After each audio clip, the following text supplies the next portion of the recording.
Have to rest.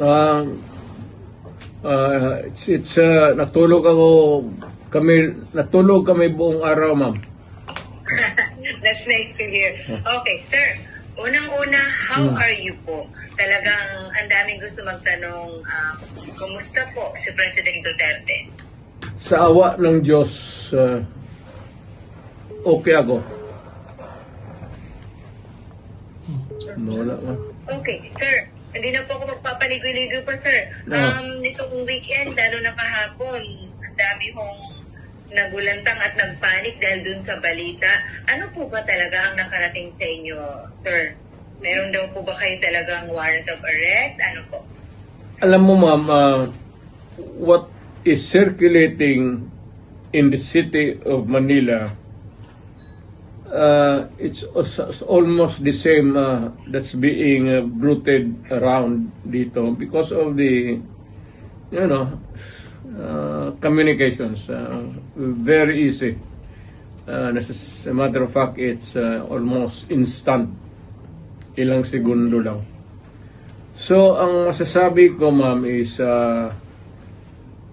though I do not claim ignorance about the moves before and long before and after a few months of respite, nandiyan na naman yung issue. So I guess this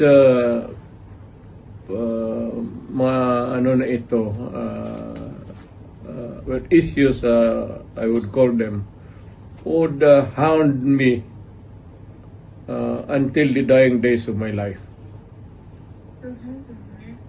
Okay. So, ano to, sir? So, they won't really stop. Again?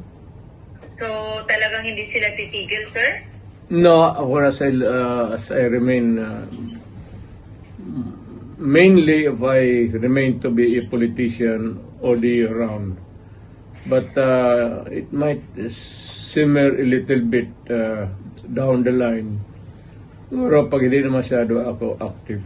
But for as long as I am there in the political arena of the Republic of the Philippines, I would be a constant, not really issue, but a good copy for whatever I say or whatever I do, and what happened yesterday and what will happen tomorrow.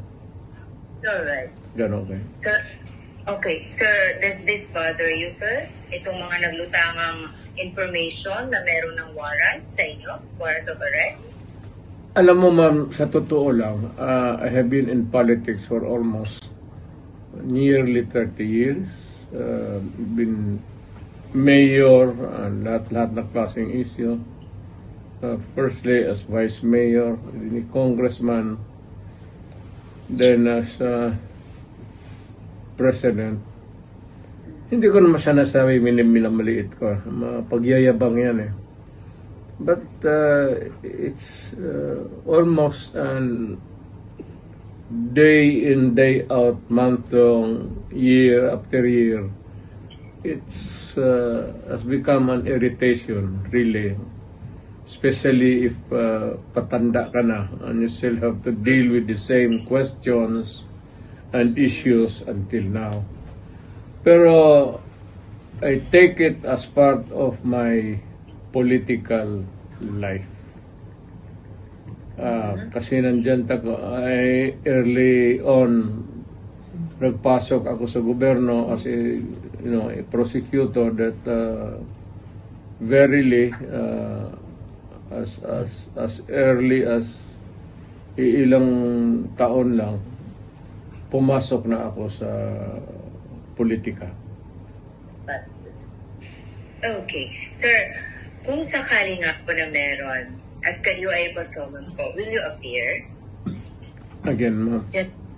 If ever na meron nga po talaga, kung talagang totoo nga itong warrant of arrest ng mga lumutang, kung sakaling meron nga talaga, what's your plan po? Will you appear kung sakaling ipasoman po kayo, sir? I would say that not really appear on non-appearance, but I will deal with the problem directly, frontally. as a lawyer. Gagamitin ko na yung pagka-abogado ko. Okay, sir. So, suffice to say that you have been prepared for this po, Mr. President? For the longest time. For the longest time since, as far as I can remember, maaga ako nung ilang years early on, so that would be around siguro, put it lightly, mga first 5 years, first term, second term, nandyan na yan. So, I have learned to deal with the problem directly, frontally, and walang pasikot-sikot. Alright. I have Sir? been very frank all these years. Alright. Okay. Sir, aside from this po, sir, meron din pong i-final sa inyo sa DOJ na insight into sedition. Unang-una, what's your take on this po, sir, na kayo po ay na-file ng ganito, sir? Is it the sedition ngayon? That's different, sir. Aside from ICC, sir, meron din po, di ba, sir, may final din po sa inyo insight sa DOJ? Inciting to sedition? Wala akong alam yan. Ngayon lang. Alam ko na may plano na idemanda ako, pero specifics, ngayon ko lang nalaman. Yun naman sa ICC, matagal na yun. Whatever course it might turn to, I am ready for it. Kasi dumaan ako sa trabaho ko, ma'am, as an appointed elected official of the Republic. I do not there no excuses to give. I offer no apology. I did what I did because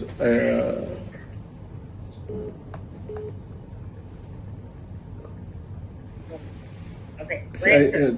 to continue, I said I did what I had to do kasi trabaho ko at ginawa ko. Whether or not it would run me down or push me up, it's too early on it for history to make the accurate count. Wala ako. I do not want to judge myself, except that I answer the problem, the questions, whenever it crops up. Alright. Okay. Sir, amidst all these, issues about your, the arrest warrant po ng ICC, pinag-uusapan din po ngayon, syempre, yung impeachment po ni VP. Is it true that are you really going to join his defense panel, Mr. President? In her, rather, defense counsel po. In her defense team. Ma'am, yes. You still join, sir? Pero Yes. you want the defense, the lead counsel anymore, sir? Well, I will deal with the multiple problems as they come along. And there will be a lot of them. But the basic issues remain the same. Alright. Sir, nakapag-usap na po kayo ni VP? She was beside me a few minutes ago, after dinner. Alright. That's good to hear you had dinner together. Sir, ano pong pinayo niyo sa kanya, sir? If there's any po. Na pag nawala ako sa political scene, either natanggal ako o namatay ako or whatever, for any reason, sabi ko sa kanya, hiningi ko na sa Pilipinas na tulungan ka pagdating ng panahon mo. At tumakbo ka ng presidente. At continue. Hindi ko hinarang yan, ma'am. Ngayon na lang. Of late. Because I think I'm pretty with this kind of problem pa ulit-ulit.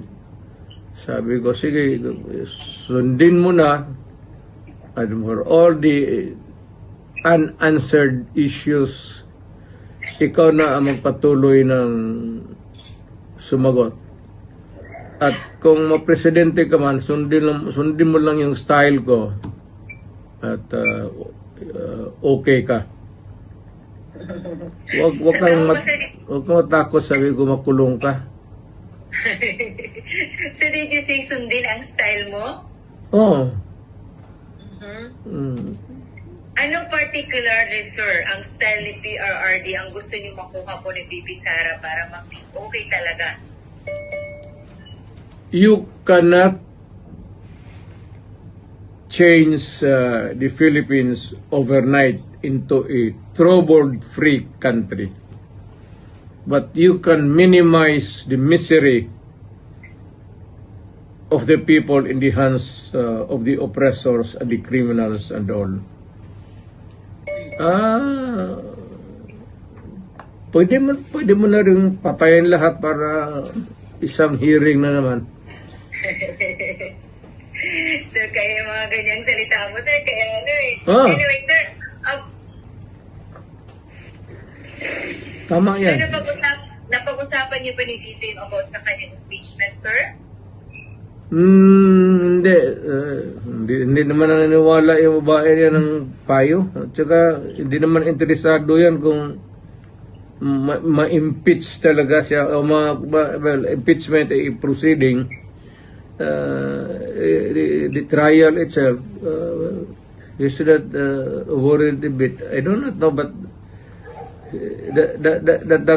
makita mo naman yung sa karakter ng babae na yan. It's totally indifferent yung mga problema na yan. I mean, she can always respond. But as always, she has been responding to me. Well, I can always transfer to a new life, a new beginning. Ganon yan siya eh. So, pagka ganon ang kausap po ang tao, hindi mo mabigyan ng payo. What for? Hindi naman nakikinig. Okay. Sir, what made you change your heart? Kasi alam namin nung una, lagi niyo pong dinidiscourage si Ma'am Inday na wag talagang tatakbo kasi you've been there. Alam niyo, ayaw niyo siyang mahirapan. What made you change your heart and mind and now you're convincing your daughter to run na po for president? Why the change of heart po? Para yung